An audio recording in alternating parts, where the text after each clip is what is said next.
이 추수감사절을 생각하면서 오늘 제가 말씀을 좀 전하고 싶은데, 엄밀히 말하면 추수감사절이 아니고 1년 삶의 감사죠. 한 해 동안 함께 하신, 인도하신 하나님의 은혜를 감사하는 시간, 그게 추수감사. 그래서 엄밀히 말하면 추수감사가 아니고 감사절, 1년을 모두 들여서 감사하는 감사절.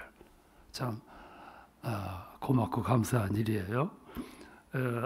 오늘 우리 세상에 주어진 언어들이 참 많아요. 사랑도 참 소중한 단어이고, 또 은혜도 소중한 단어이고, 또 우리들이 너무 많이 찾는 비전이라는 언어도 참 좋은 언어예요. 근데 정말 소중하고 감동이 주어지고 또 사람들 마음을 따뜻하게 하는 그런 언어가 감사예요. 감사라는 말처럼 아주 세련된 언어가 없어요.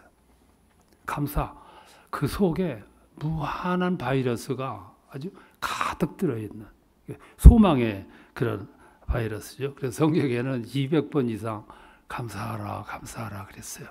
그 말은 거기에 의미가 들어있다는 거죠. 감사하라 감사하라.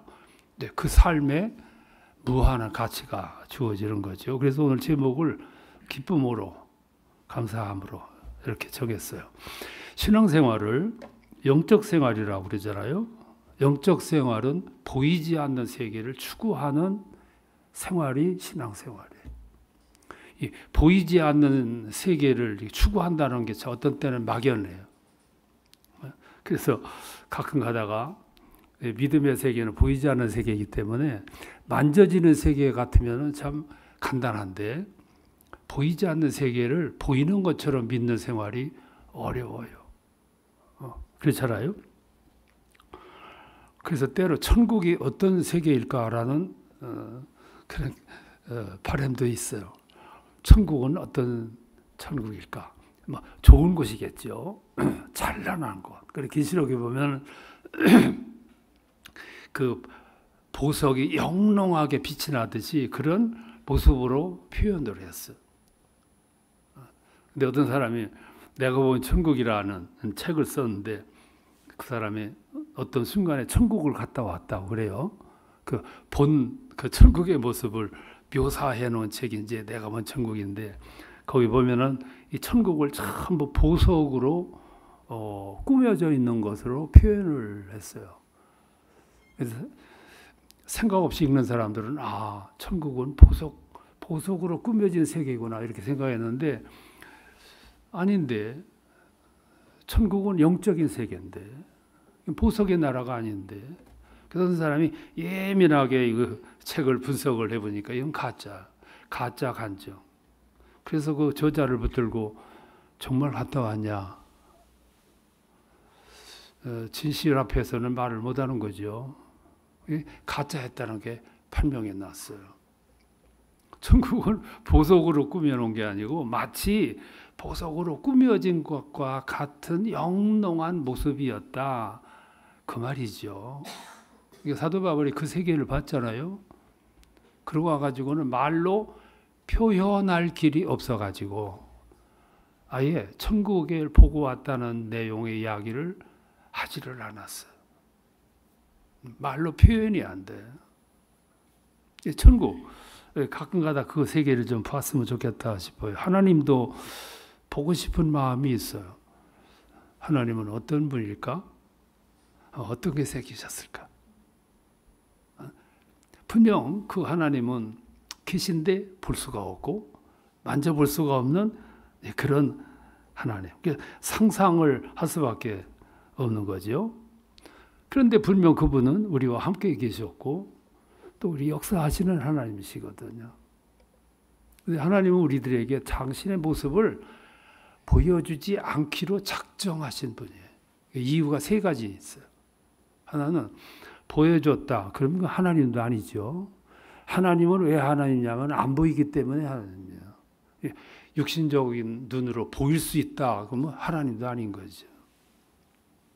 또 하나는 하나님 우리에게 요구하시는 요구가 하나 있어요. 그게 뭐냐면 보지 않고 믿어줬으면 좋겠다. 그게 하나님의 우리에 향한 요구예요. 보고서 믿는 거 아니고 보이지 않지만 믿어주기를 바라는 거야.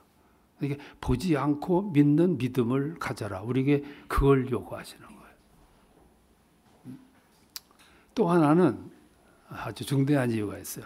하나님은 보이지 않고 보고 싶고 그래서 끝까지 추구하고 노력하고 기도하고 때로는 밤샘 기도도 하고 때로는 금식도 하면서 인생에 하고 많은 문제들과 싸우면서 하나님을 그리워하면서 몸부림을 치다가 어느 순간 하나님을 만났어요. 그때 하나님과의 만남, 일평생 우리 삶에 영향을 미치는 그 하나님이죠. 그래서 하나님은 그런 뜻을 우리들에게 피력을 하셨어요. 근데 제가 이제 여기 예배 온 김에 한 가지 힌트는 드릴 수 있어요. 사탄도 하나님도 볼 수 있는 기회는 있어요. 사탄은 어떻게 생겼을까? 여러분, 사탄을 볼 수 있는 방법이 있어요. 오늘 집에 가시건 거울 앞에 딱 서보세요. 그러면 거기 사탄이 딱 서 있을 거야. 그게 사탄의 모습이에요. 우리 명심해야 될 게 뭐냐면 때로 이 사탄은 나를 활용하고 나를 이용하고 나를 내 모습으로 다가오는 사탄의 모습. 그러니까 사탄은 그렇게 해석을 해야 돼요. 또 하나님은 우리가 만나고 볼 수 있는 방법은 있어요. 그러면 하나님은 언제나 우리의 미래를 보면서 생각하면 하나님은 안 보여요. 그래서 하나님은 어떻게 알 수 있냐면 우리의 지나온 과거, 지나온 발자취를 되돌아보면 하나님은 보여, 나타나, 알게 되는 거예요.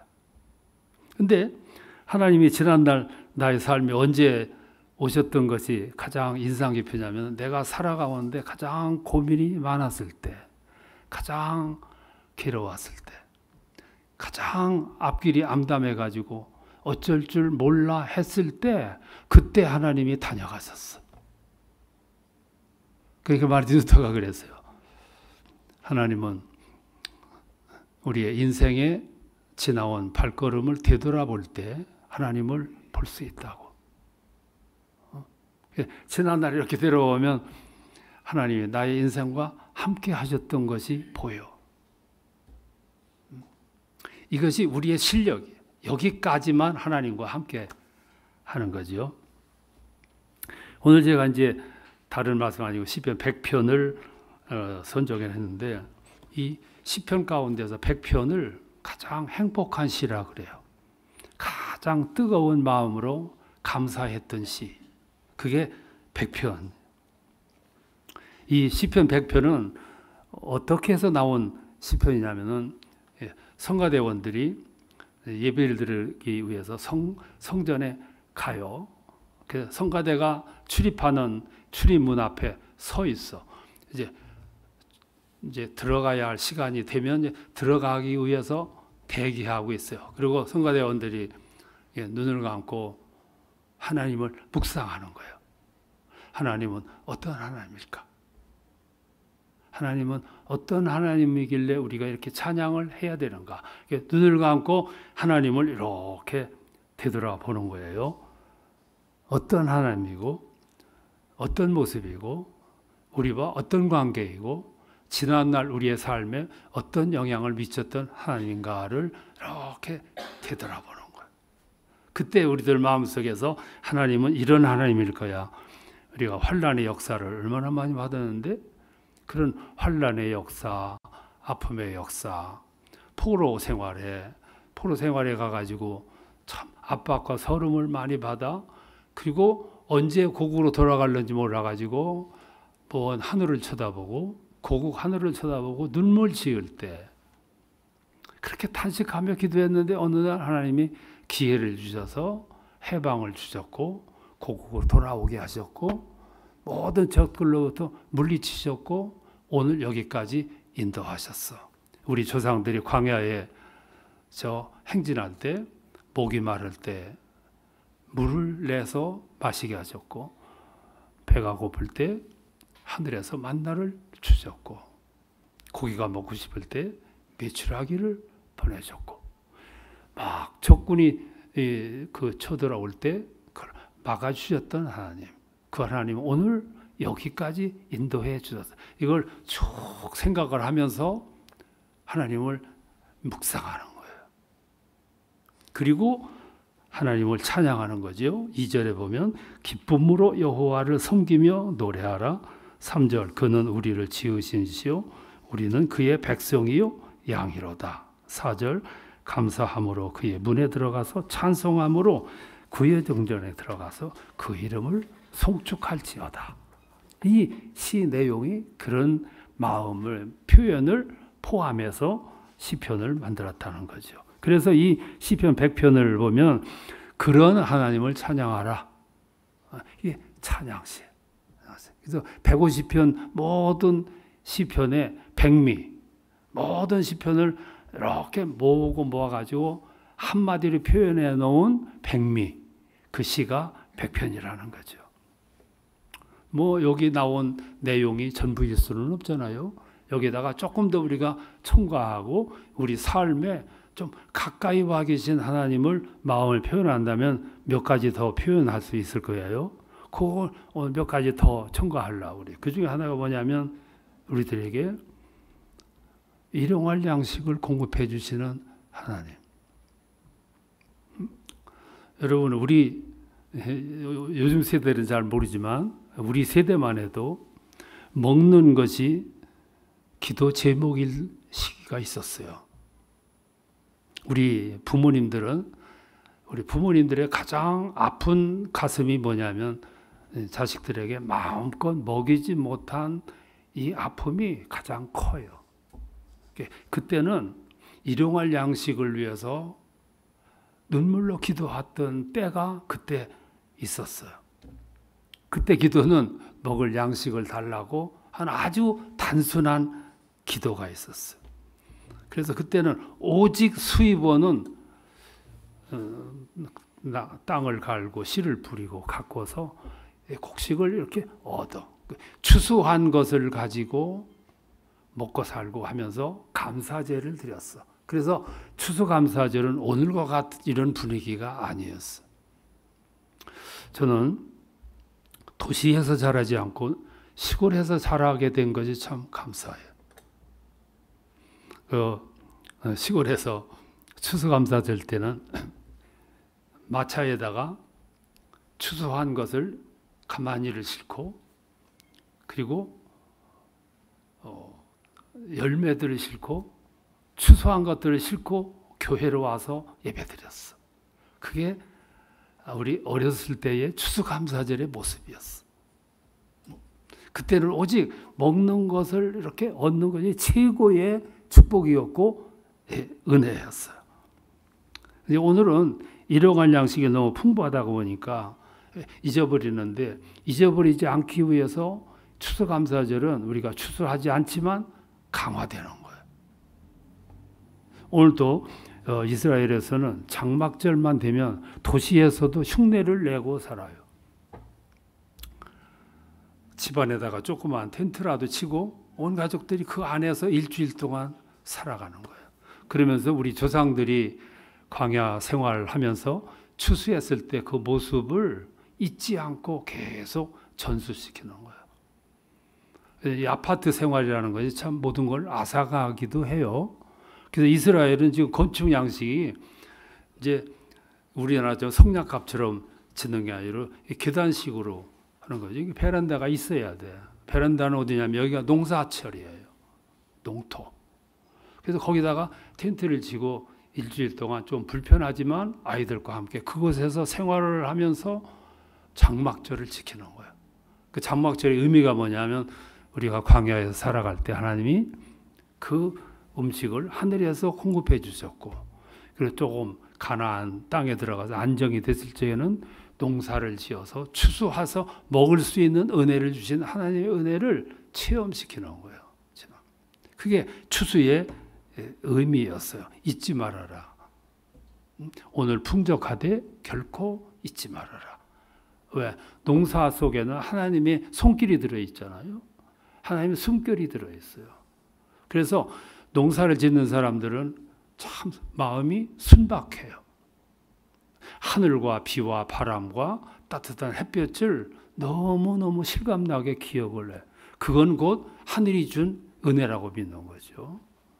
추수감사. 일용할 양식을 주시는 하나님. 또 그뿐 아니죠. 우리의 삶에는 염원이 많잖아요. 그래서 나의 염려와 기도를 들으시는 하나님.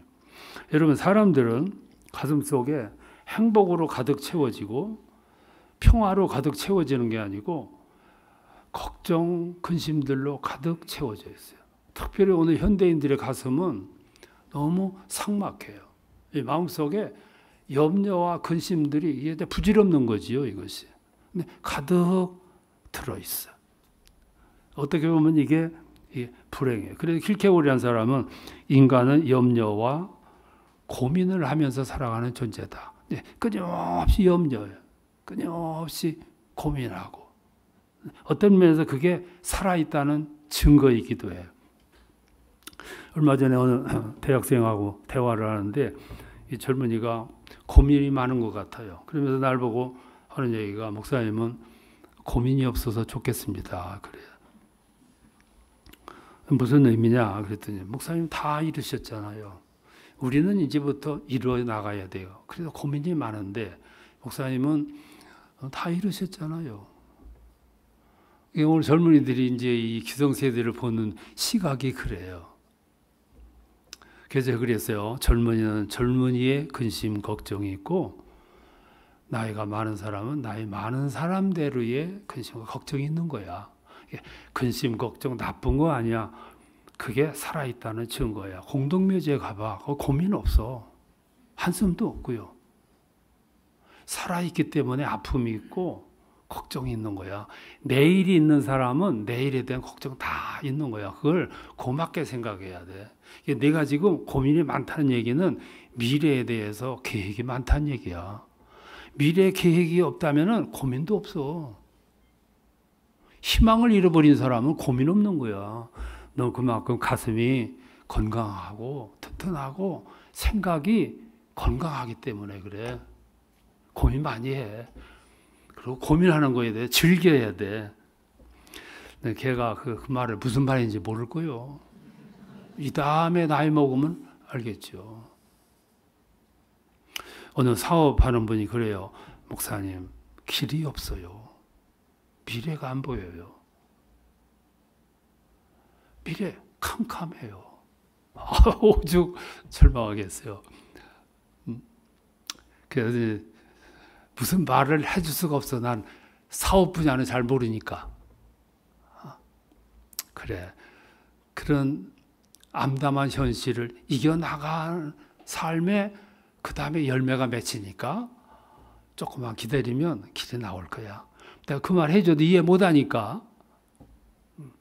근데 어느 목사님이, 젊은 목사가, 우리 이제 최 목사님도 그런 입장일 텐데, 아무리 노력해도 교회가 부흥도 안 되고, 사람들이 늘어나지도 않고, 어제나 오늘이나 동일하고, 앞으로 10년 되다 봐도 비전이 없다는 거예요. 목사님, 낙심이 됩니다. 근데, 낙심되는 그 과정이 행복한 거야. 예를 들면, 낙심되는 그 지점이 없이 계속 쭉 나간다면 불행한 거야.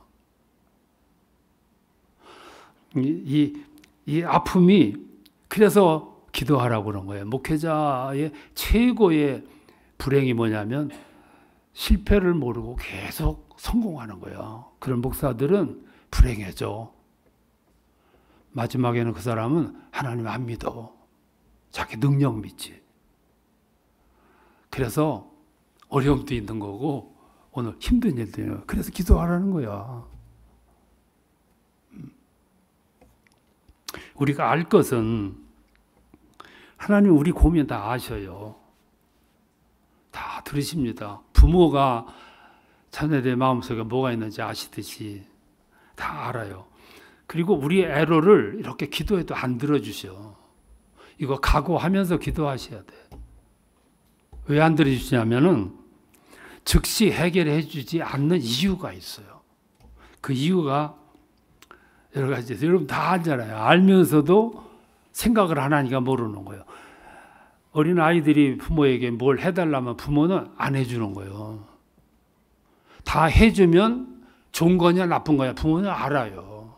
알기 때문에 안 해주는 거예요. 10가지 요구하면은 그 중에 하나 정도 들어주는 거예요. 그 과정을 거쳐서 아이들이 성장하고 성장하면서 깨닫는 거죠. 하나님도 때로 우리에게 성장하는 과정을 요구하세요. 그래서 기다리게 하시는 거지. 다만 때가 문제예요. 제가 늘 이제 설교하면서 얘기했는데 하나님의 때와 내 때가 달라요. 이게 고민이에요. 하나님의 타이밍, 나의 타이밍, 하나님의 스케줄, 나의 스케줄, 하나님의 시간 개념, 나의 시간 개념이 달라요. 이 다른 것 때문에 고민이 많은 거예요.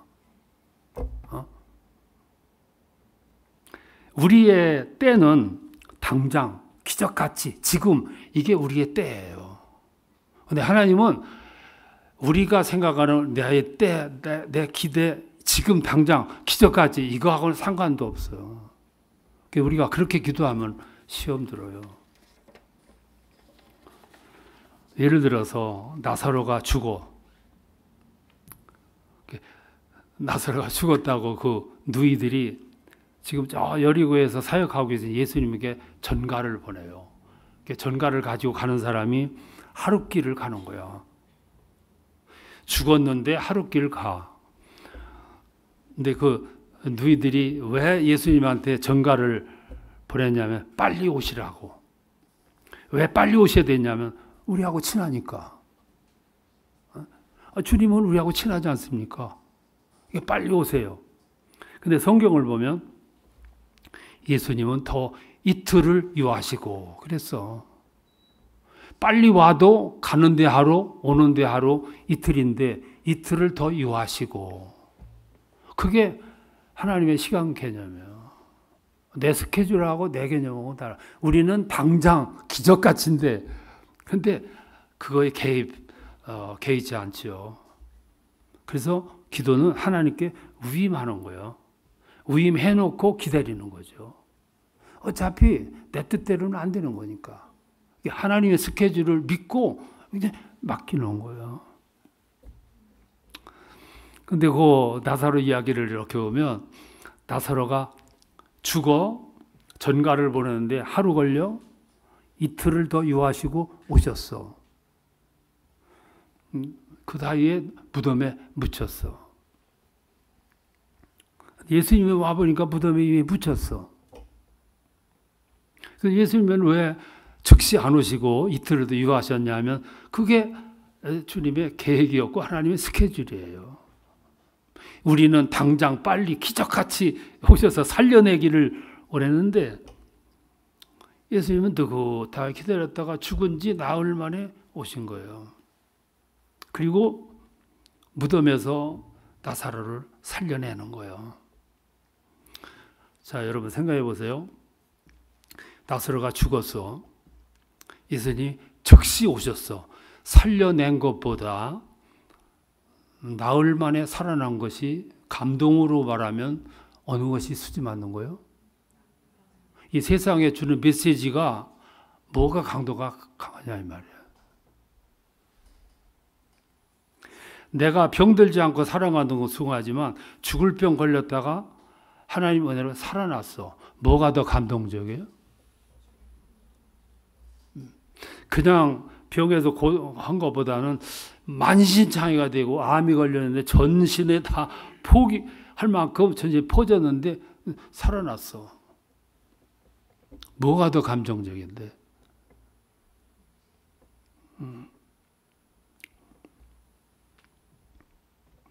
윌리엄 케일이라는 사람이 고통이 너무 심해가지고 기도를 해요.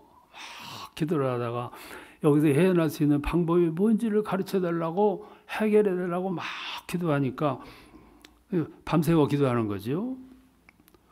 그렇게 어려움이 있을 때 기도할 수 있다는 것도 축복이에요. 특별히 오늘과 같은 현실에서는 막 마음이 답답할 때 누군가가 쫓아가가지고 막 붙들고 한참 울 수 있는 대상이 있다는 것도 축복이에요. 어디 가서 누굴 붙잡고 옵니까? 어디 가서? 그러니까 우리 기도할 수 있다는 게 참 은혜. 그리고 괴일한 사람이 밤을 새워서 고민하면서 기도를 해요. 그때 지칠 즈음 됐는데 마음에 평안한 마음이 솟아오르더니 감동이 주어지는 거야. 그 감동 속에서 메시지가 올라오는데 이런 소리가 들려. 야, 그 문제는 네가 풀 문제가 아니고 내가 풀 문제 같구나.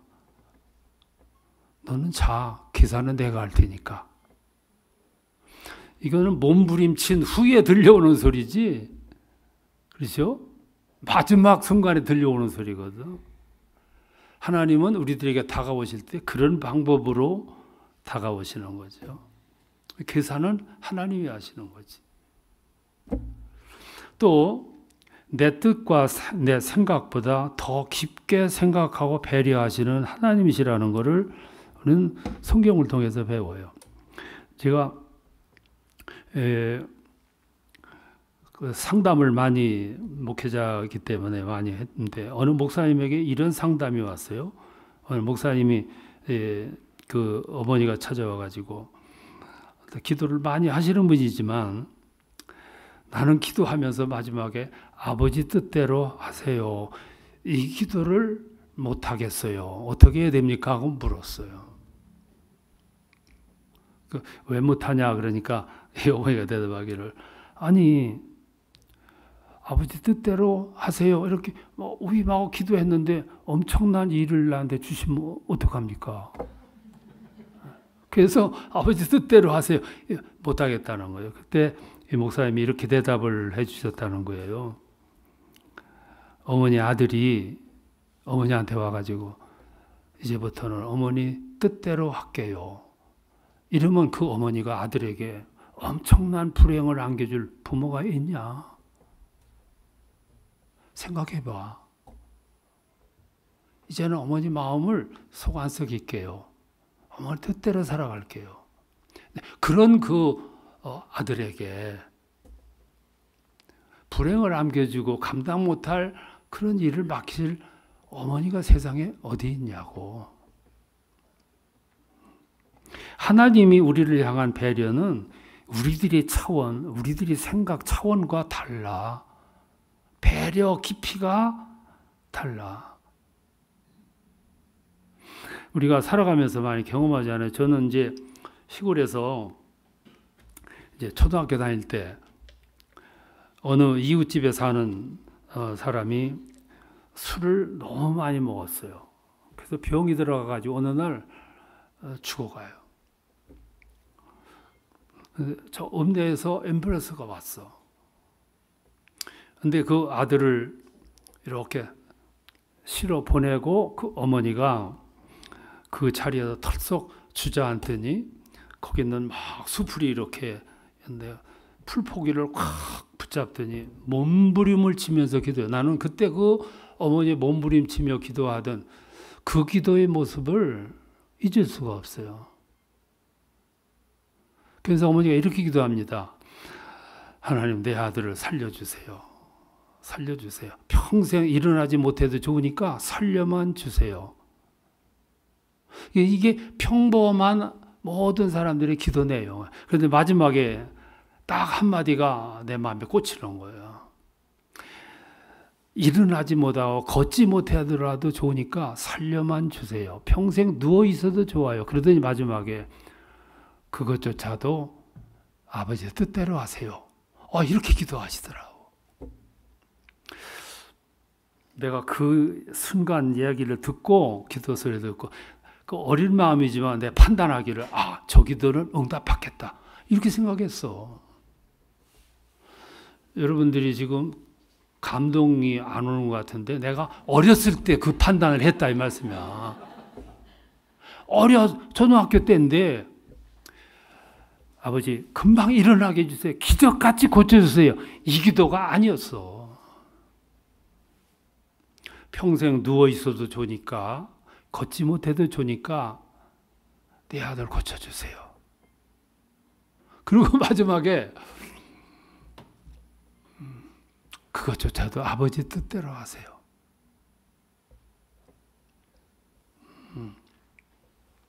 근데 그 하나님은 그래, 그러면 네 차원이 그렇다니까 평생 일어나지 못하고 누워서라도 살게 해줄게.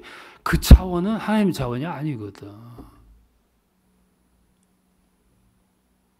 근데 읍내에서 입원을 해가지고 치료하고 얼마 있다가 걸어서 집에 왔어. 걸어서. 하나님은 우리들에게 눈으로 그렇게 보여주셔. 그 차원으로, 그 수준으로. 그러니까 하나님은 어디 계시냐면 내 기도 안에 계셔. 내 기도 차원 속에 들어 계셔. 그게 기적이에요. 하나님이 우리에게 줄 수 있는 기적. 축복이죠.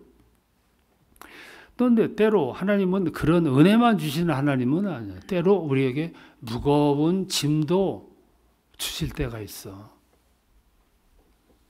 최근 다음에 보면 역경과 순경이라는 말이 있는데, 순경은 평안한 삶을 순경이라 그래요. 풍성한 삶, 형통의 삶, 안녕의 삶을 순경이에요. 근데 역경이라는 말은 말 그대로죠. 힘들고 아픈 과정을 살아가는 거예요. 그러니까 우리 삶에는 이 두 생활이 교차해. 항상 교차해. 순경이 왔다 역경이 오고, 역경이 왔다가 순경이 오고. 그래서 우리 인생은 항상 포물선을 그리는 인생이에요. 올라갔다 내려왔다, 올라갔다 내려왔다 그러죠. 이 교차되는 삶, 이게 좋아요. 이 계절이 항상 이렇게 변화되듯이 우리 삶 나형도 마찬가지. 근데 우리들의 기대는 이걸 무시하기를 바라는 거예요. 이걸 무시하고 형통은 길게, 그리고 형통이 올 때는 쌍피로 막 오는 거예요. 그리고 고난은 짧게, 가볍게, 순간적으로. 이게 우리들의 기대예요. 근데 우리가 살아가는 과정에 순경, 평안, 형통, 건강함, 이것만 좋냐? 그거는 아니에요. 우리 지난날 때로 배고픔의 시대를 자꾸 얘기를 하는 거예요. 왜 그러냐면 배불렀던 시대를 얘기 잘 안 해. 배고픈 시대를 얘기를 하지. 배고팠던 때를 잊을 수가 없어. 왜? 그 배고픔 다음에 배부름이 오는 과정을 우리가 체험했기 때문에. 배고픔, 아픔, 고민들. 우리가 오늘 살아가고 있는 이유는 지난날의 배고픔, 아픔, 고민들 때문에 오늘 우리가 살아가는 거예요.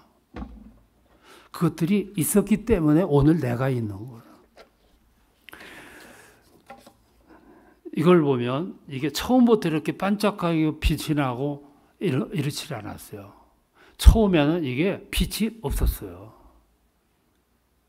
얘가 왜 반짝였냐면은 이 가마 속에 들어갔다 나와서 이렇게 된 거예요. 얘가 가마 속에 안 갔다 왔으면, 배고픈 과정을 안 겪었으면, 역경을 안 겪었으면 이렇게 빛이 안 나요. 얘가 고급스럽게 이렇게 여기 탁 올라와 앉았는 거는 가마니 속에 들어갔기 때문에, 그 통과했기 때문에 그래요.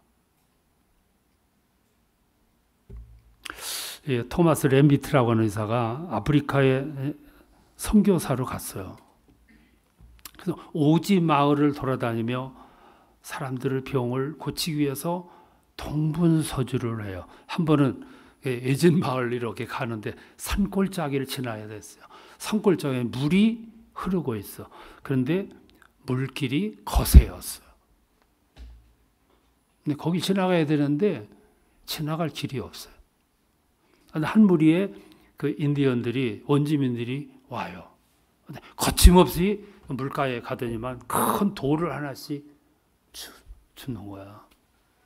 큰 돌을 가슴에 안아요. 그리고 물을 건너는 거야. 그러니까 이 거친 물살이 이 무거운 돌 때문에 나를 지켜주는 거야. 그걸 보고 헤이레미트라는 의사가 많은 걸 깨달았겠죠. 너무 많은 걸 깨달은 거야. 우리 인생에 때로 이 돌도처럼 무거운 짐이 주어질 때가 있어. 우리 삶이 그것 때문에 사는 거야. 새털같이 가벼운 것만 좋은 거는 아니에요. 때로 하나님 우리들에게 무거운 돌덩이를 안겨요. 그걸 안고 사람들은 처음에는 뭐 왜 이러냐, 무슨 내가 전생에 무슨 죄가 많아서 이러다가 조금 단계가 높아지면 이 무거운 의미를 알아요. 내게 이게 주어진 의미가 뭔지를 알아. 이때가 언제냐 하면은 유턴할 때예요. 고속도로가 여러분 유턴 지점이 없다고 생각해 보세요. 길 한번 잘못 들으면 부산까지 갔다 와야 된다면 그거 어떻게 살겠어. 오늘 또 오다가 제가 순간적으로 깜빡해서 놓쳤는데 저 밑에까지 갔다 다시 올라왔어. 한참 내려가는데 끝도 없이 내려가더라고. 딴 때는 빠지는 길도 많더만 오늘은 그래서 속으로 시간 늦는 거 아닌가 싶었는데 한참 갔다 되돌아왔어. 아픔, 큰 돌덩어리 앞이 콱 막혔으면 그때가 유턴할 기다려요. 유턴할 때. 가벼운 것이 다 좋은 게 아니에요. 그래서 때로 하나님이 무거운 돌덩이를 우리에게 주시는 거예요. 그뿐이겠어요. 약함, 무지함, 약함. 사도 바울은 그랬잖아요. 약함 속에서 자기 강해지는 것을 발견했다고. 나는 약함을 자랑한다고 그러잖아요. 건강할 때는 하나님이 안 보여요. 제가 목회자들한테 늘 가장 많이 잘 얘기하는 내용 가운데 하나가 이 목회자들을 병들게 하는 순간 교회 신앙심이 참 좋은 분들이 사업이 막 번창할 때 가장 위기가 언제냐면 그때예요. 우리 목사님들이 막 급성장을 해. 막 그래서 작년보다 금년 500명이 늘었어. 1000명이 늘었어. 교회를 크게 새로 건축을 했어. 그랬더니 금방 다 차버렸어. 거의 2000명으로. 이게 재앙이야. 개척할 때는 눈물도 흘렸고 밤새 기도도 했고 금식도 해봤고 몸부림도 쳐봤고 미래에 대해서 암담도 느꼈고 그랬는데 오늘 2000명, 3000명이 모이니까 그때부터는 하나님이 안 보여. 의지하고자 하는 기도가 안 나와요. 그때부터 뭐가 고개 되냐면은 수단이 고개 드는 거예요. 그리고 그때부터 고백이 나와요. 내가 이렇게 했어. 이렇게 하니까 됐어. 돌아다니면서 세미나 한다고 모여놓고 내가 이렇게 했더니 그러니까 사람들은 또 그렇게 하면은 되는 줄 알고 그대로 본또 나도 망하고 너도 망하게 망하는 사람들이야. 신앙이 좋던 장로님이 사업을 하는데 처음에는 기도를 많이 하더니 사업이 커지니까 한 달에 한 번씩 빠지더니 그 다음에 두 번씩 빠지더니 한 달만큼 빠지더니 나중에 1년에 반도 안 나오더니 근데 또 그렇게 빠지다가 보면 빠질만 해. 처음에는 한 주일만 빠져도 마음이 좀 언짢더니 두 번 빠지면은 조금 크게 반으로 줄어요. 그러다가 1년쯤 빠지면 아예 쉴만 해. 이 사람은 이런 환경에 빠지기가 쉬워요. 다윗이 목동 생활할 때 충실했어요. 영감이 충만했어. 골리앗 앞에 갈 때 최절정이었어. 그러다가 왕이 돼가지고 막 성전을 준비를 하고 적들을 물리치고 태평성세를 이룰 때까지 긴장을 늦추지 않았어요. 그런데 언제 실수했냐면은 다 성취했을 때, 다 이뤘을 때, 나라가 왕국이 튼튼해졌을 때, 그때 사무엘하 11장에 보면은 암몬이 쳐들어와요. 암몬 나라가. 그때 군인들을 내보내 전투하게 해요. 그때 누구도 나가냐면 우리 아이 남편도 나갔어. 전쟁하라. 근데 사무엘하 11장 2절에 보면 기가 막힌 규절이 나오는데 그 규절이 뭐냐면 저녁 때 일어나, 이 규절이에요. 지금 부하들은 전투 나갔어. 근데 왕이 저녁 때 일어나.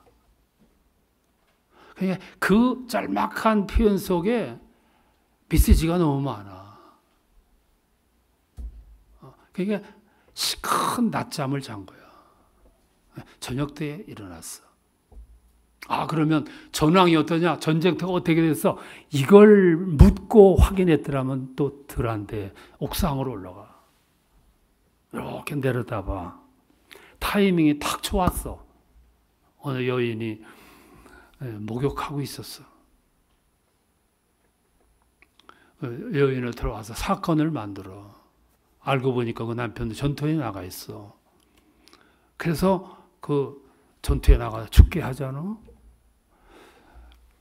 다윗이 언제 망했냐면 그때 망한 거야. 나는 잊을 수가 없어. 저녁 때 일어나. 다 집에 가서 한번 찾아보시오. 사무엘상 12장 2절 말씀. 금년 여름에 굉장히 무더웠어요. 예년에 없는 더위였어. 그때 사람들이 마음이 좀 불안했어. 제가 시골을 자주 왔다 갔다 했는데 그때 시골에서 뭐라고 얘기가 나오냐면 모든 것이 망했다고 그랬어. 뭘 심으면 타 죽었어. 배추 파동이 그래서 나온 거예요. 심었는데 타 죽었어. 물을 주어도 물이 없어서가 아니라 기온이 너무 더우니까 타 죽었어. 모든 사람들이 걱정이 뭐냐면 이것이 어쩌다가 한 번이 아니고 앞으로 날씨가 계속 이런다면, 제가 지난주간에 양양을 갔다 오는데 양양에서 사과를 재배하더라고. 이게 좋은 징조가 아니야, 이게. 근데 사람들에게 이런 어려움이 탁 도전해 주니까 사람들이 긴장하는 거예요. 이게 좋은 거예요, 이게. 그래서 하나님은 때로 우리들에게 긴장거리를 주셔. 긴장의 요소들을. 근데 긴장 요소 왔는데 무디게 그냥 보내면 재앙이 오는 거예요.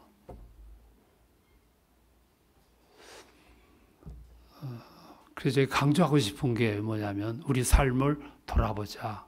예민하게 돌아보자. 세상을 예민하게 돌아보자. 그리고 하나님이 오늘 우리 삶에 하고 계시는 예민한 사인이 뭐가 있는가를 살펴보자. 그래야 답이 나오니까 대안이 나오고. 오늘 이 말씀을 오늘 우리가 그런 뜻에서 한번 생각을 했으면 좋겠어. 예배 드리러 입구에서 기다리면서 하나님은 어떤 하나님일까? 일용할 양식도 주시지만 또 환난에서도 구원하셨고 약할 때 힘드셨고, 그런가 하면 때로 우리들이 감당할 수 없는 무거운 돌멩이도 주셨어. 왜? 돌멩이가 있어야 내가 떠내려 가지 않으니까. 막막한, 미래가 막막한데 포로에서 어느 날 생각도 안 한 사람을 통해서 구원의 소식이 들려줬고 해방의 메시지가 주어졌고 고향으로 돌아갔어. 그러면서 그들이 오면서 환희의 노래를 불러서 울며 씨를 뿌리는 자는 기쁨으로 단을 거두리로다. 신앙의 삶에서 이렇게 눈을 뜨고 보면 인생은 살만한 가치가 있고 엄숙함이 있고 그리고 하나님의 뜻이 서려 있는 축복의 인생들인 거죠. 오늘 이 주일은 그런 의미에서 하나님과 의미 깊게 만나는 그런 축복의 주일이 됐으면 좋겠어요. 여러분은 미래에 자상하게 다가오셔서 함께 하시고 격려하시고 위로하시고, 또 때로는 나는 상상도 못 했는데 우리의 가는 미래를 위해서 큰 돌덩이도 준비해 놓으셨을 때 우리는 또 하나님이 또 무슨 역사를 일으키려고 하시나 이렇게 해석을 한다면 오히려 기대가 될 거예요. 그런 기대가 쌓이고 쌓이다 보면 우리 인생의 깊이가 되고 신앙의 부피가 되고 하나님과의 만남의 횟수가 더 늘어나서 원숙한 신앙인으로 하나님 여러분들을 사용하시리라고 믿습니다. 그런 축복이 늘 함께 하시기를 축원합니다.